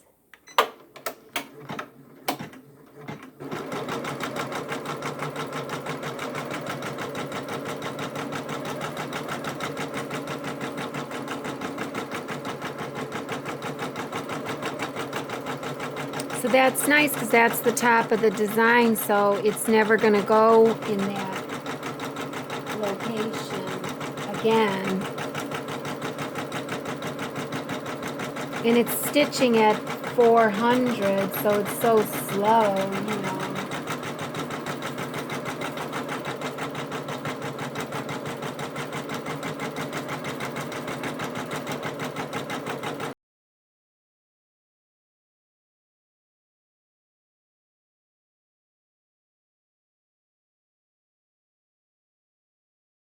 So with this, since the height is 7.5 inches, I have a 1/4 inch of play on the top and the bottom. So if I wanted to rotate, I could. I mean, you'd have to be pretty bad. Okay, please jump. Thank you. Thank you for jumping. And it just makes 2 stitches there, which easily, you know, pull out. So there you go. It did it. Yay. Did I check the bottom? I don't know if I did, but it's fine. Thank God. Everything looks great. Okay. So we can take this out. And you don't have to worry about cutting anything because it cut. And look at this nice long thread tail. It's even longer than 4 inches that we get to bury. But this thread, the ending thread, only has the top thread, of course. The bobbin thread is down underneath. Now, you may say, well, should I pull the bobbin to the top or pull the top to the bottom? Well, I mean, if your bottom is busy, then pull it to the back. pull that other thread to the back and do your single knot back here. But if your top is the only busy part, maybe I should pull it to the top and do it at the top. These two are pulled at the top. I'm not going to pull them to the bottom. Look at all this thread I wasted, though. So, I don't know. Maybe I will pull them to the top. So let's pop this out. Let's see how this pucker looks. You know, when you wash a quilt, they pucker up anyways, especially if you don't pre-wash your fabric. Now, if this fabric was pre-washed, I can't even remember. You know, when you steam it with the iron, when you're ironing it, that kind of shrinks it as well. Not as much probably as washing it, but so I'm going to have to remember when I flatten it, before I flatten it, I'm going to have to tug the back and make sure the back, I thought I looked at the back. So I'm not sure, but let's see what it looks like. So here's the front. So these 4 sections were quilted. And I know, again, it's hard to see.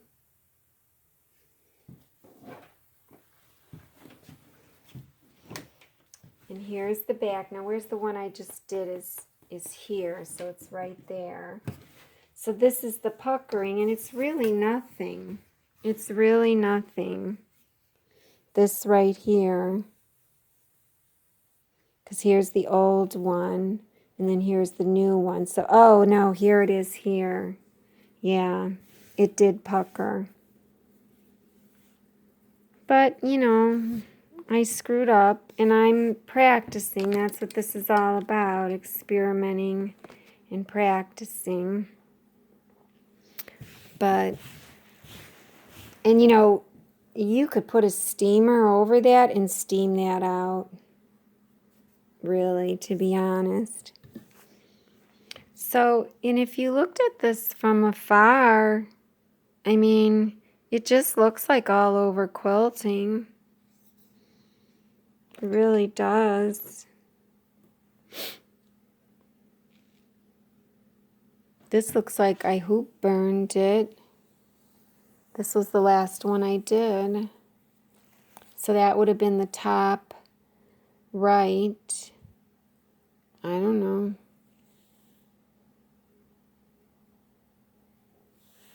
So, and I often wondered about this one here, you know, because this is double stitching over itself.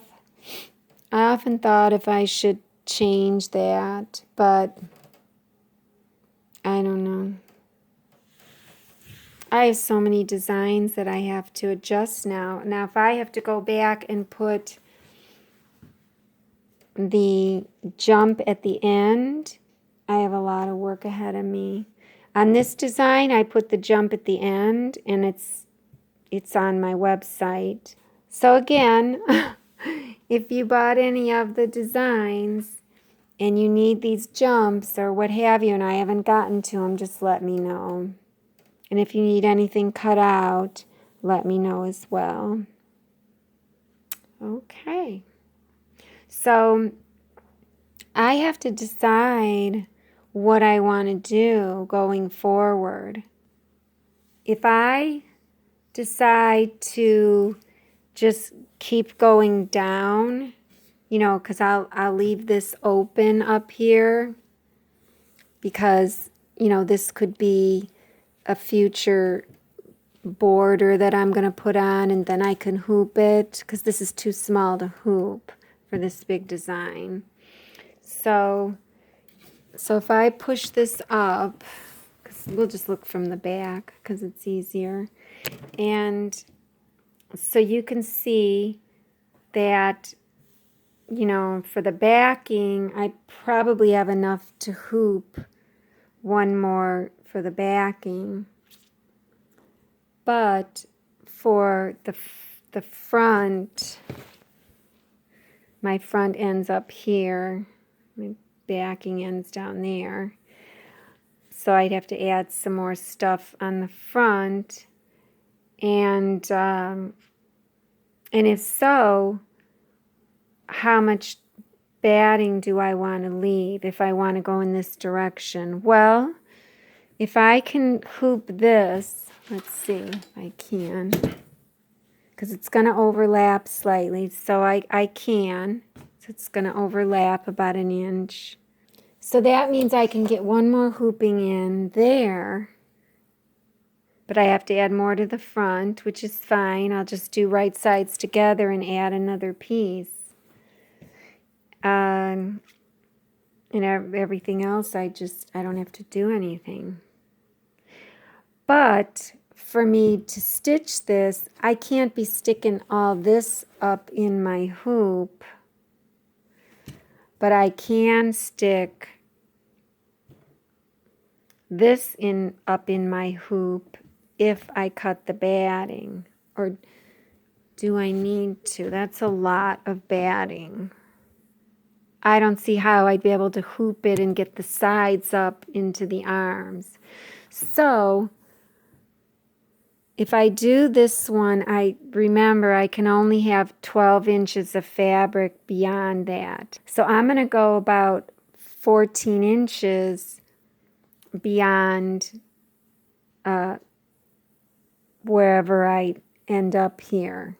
Like 14 inches beyond here is where I'll probably cut my batting, just so that I could hoop it easily. Or I could just leave the batting, add my top on that I want to add to, and then go to the machine and test it out and see if I can shove that up in. Okay.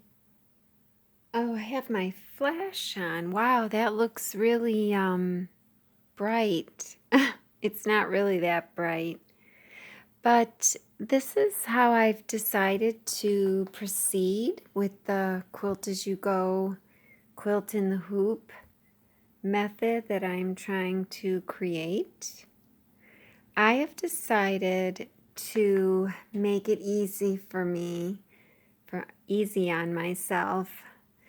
And I saw a video from the Fabric Patch. It's a quilt store. I think it's in Washington, or I think it's in Washington State. But anyways, it was a great video on a log cabin quilt that this woman made in, like 45 minutes or something. She pieced it together. And I thought, oh my gosh, that's what I'm going to do, because I just want to have fun and make a quilt and quilt in the hoop and just have no stress, right? So, and I don't know where I'm going. I don't want to have to follow a pattern. I just want to do whatever, get rid of my fabric and be creative, do it at my leisure, and so on. So I'm going to do that. And I don't have a plan after this here, but these are 2.5-inch strips and they're not sewn down yet. And I'm just going to, you can see I don't have like these, I don't have long enough strips. Well, I'm just going to sew them together. I'm just going to sew these two together, I think up at the top, the red one way at the top and the side. I don't have enough length, so I've got those two and those two pieced, and even the polka dot, the red polka dot, I have that one pieced as well. I haven't pieced anything yet, but I'm going to be piecing it. And it's so easy. I actually had this one right here incorrect, because the first strip was supposed to be going off of this blue, what I have down already. So that was incorrect, and I have to trim that. So I was like, what is going on? And then this one comes up here. This one I think will end up being longer there. But so I'll do the red and the red. I'm sorry, the polka dot. And then the dark red. And then you start over. So that's where I was at. In the same spot. So now this one will be up like that. And I know I wish I had my big table here. But so then this one will butt up against there. Up against this edge. So then it'll look, of course it'll be up farther.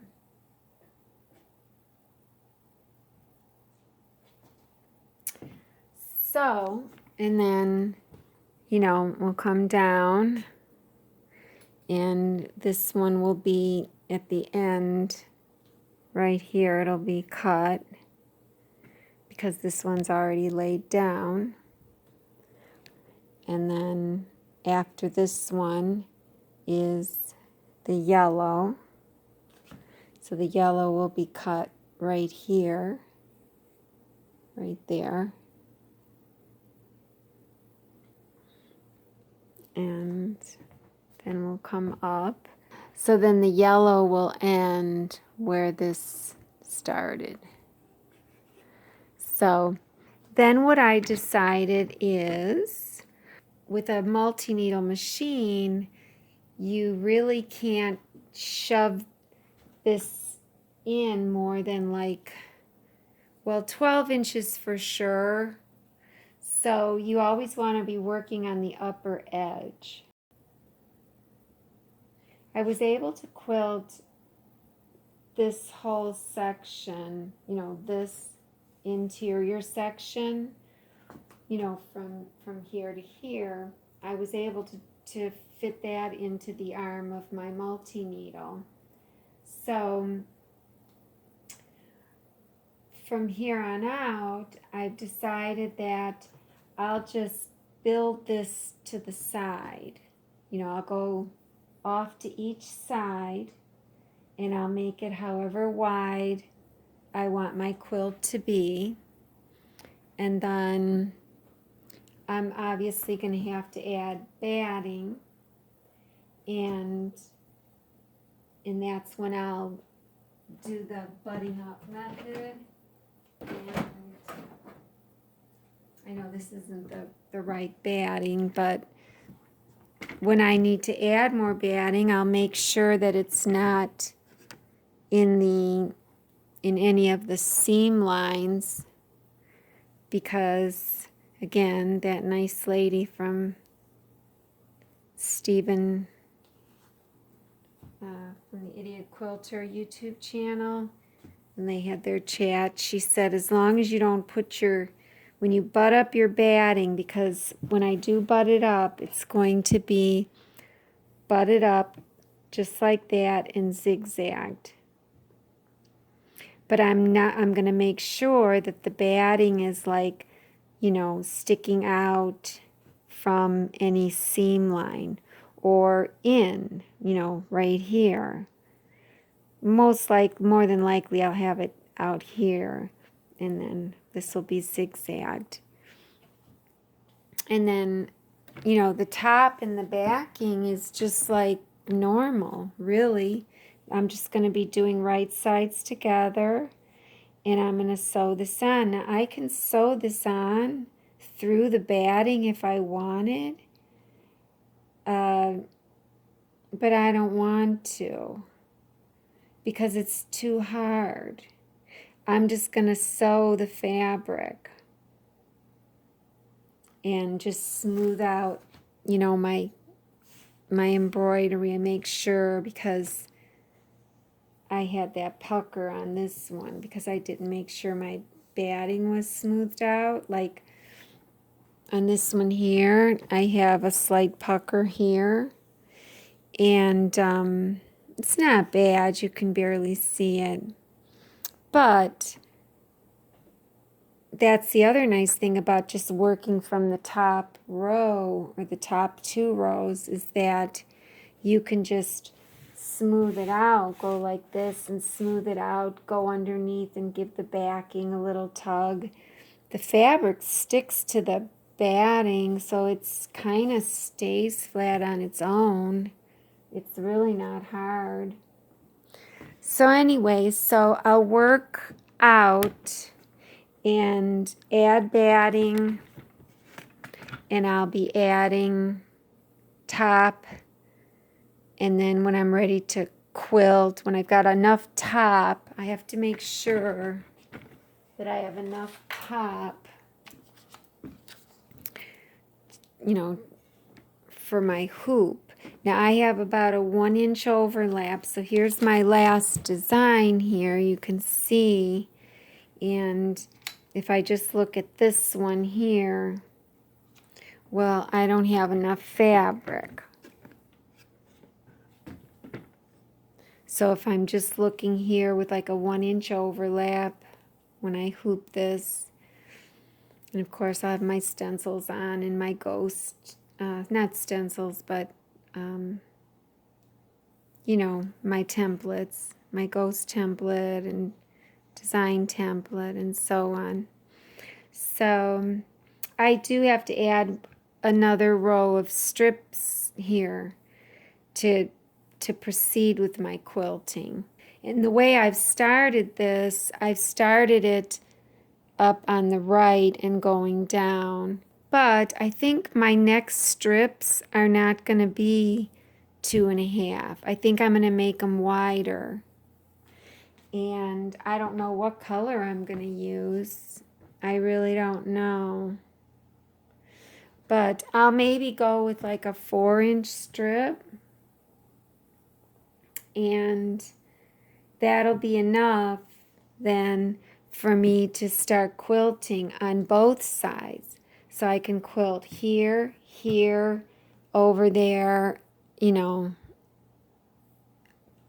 same positions, top and bottom, you know, over here, here and there. And then I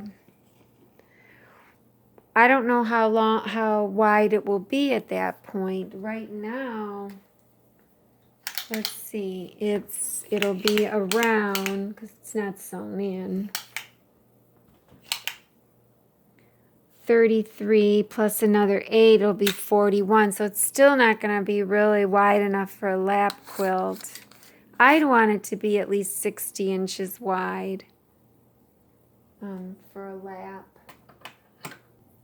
I have to think about that, because if I keep adding on here, you know, around it, just so that I can get my width, you know, wide enough, then that's a lot that I'm trying to shove into the arm when I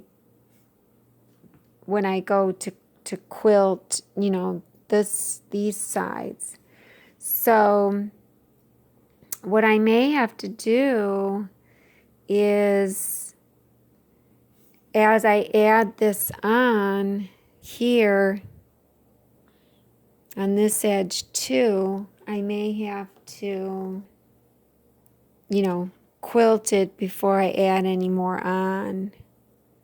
And at this point, when I do this part below, I can't be shoving this up into the arm of the embroidery machine. I have to flip it around and work down here. So I'll be flipping my design. That's just rotating it on the screen. If it doesn't rotate on the embroidery screen at the machine, I'll just rotate it in my software. But I still am going to have to, when I do turn it around and do this bottom part, I am going to have to cut some of this batting off. And I have to And I have to buy some more, or else I'm not going to be able to finish this because I'm out after this. But when I cut it off, I'm going to leave, so from here to here is okay, but from here to here, I'm going to measure 12 more inches, and then I'll cut it. So that's my plan.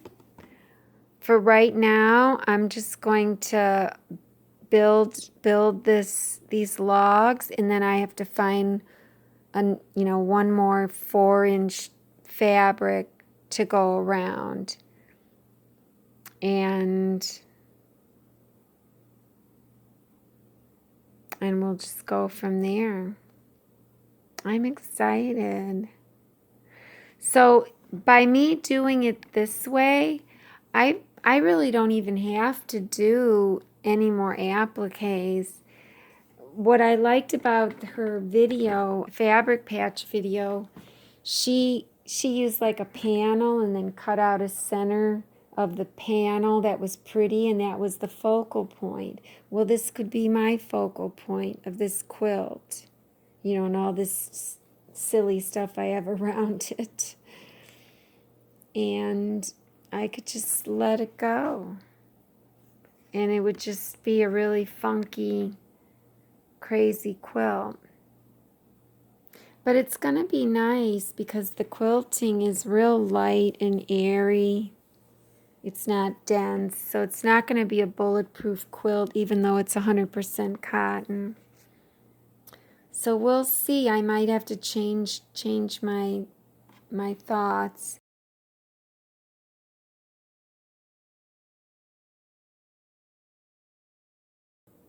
So I did experiment with doing it the way I have been to start, pulling up the bobbin thread, but then instead of holding the long threads with my finger, I've been hooking it up into the spring, on your machine. There's a long spring. This spring right here. That's usually the spring where when you have a thread that didn't get caught by the thread catcher or whatever, you hook it up into that spring. So then I've been just hooking both threads up in there. I did try it on a practice, and it worked just fine. I tried it on this. It was a small one.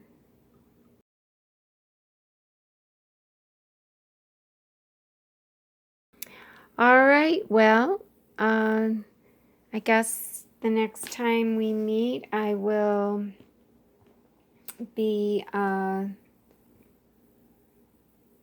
don't know if people need to see me sew on that fabric. I guess I'll show, I'm just going to put right sides together for that when I sew on the top strips for the log cabin.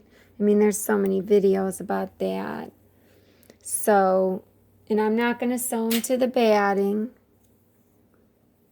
And I guess if people didn't have an embroidery machine and they just wanted to really quilt as you go, I guess those people would sew it to the batting and the backing. So they would have the batting and the backing all smoothed out. But to me, that would be hard. Because you got to, use all those pins and stuff and make sure the backing is flat while you're at your sewing machine. I just think it's easier with the hoop because you're only working with one section. You are kind of going from the center out of the quilt. In my case, I am going from the center out, but I'm always going to be working on the edge, the top to 12 to 24 inches, and then the bottom to 12 to 24 inches as well.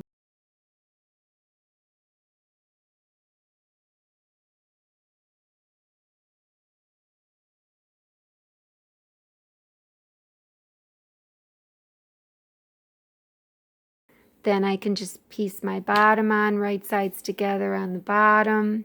Don't go through the batting. make sure when I add my batting, butt it up, that it's not in a seam line. Butt that up, and then hoop it. So I think I'm finally getting, you know, a good routine down. I'm sure I'll change it up some more. This series will be going on until I don't know, 2000 whatever. All right then, we'll see you next time.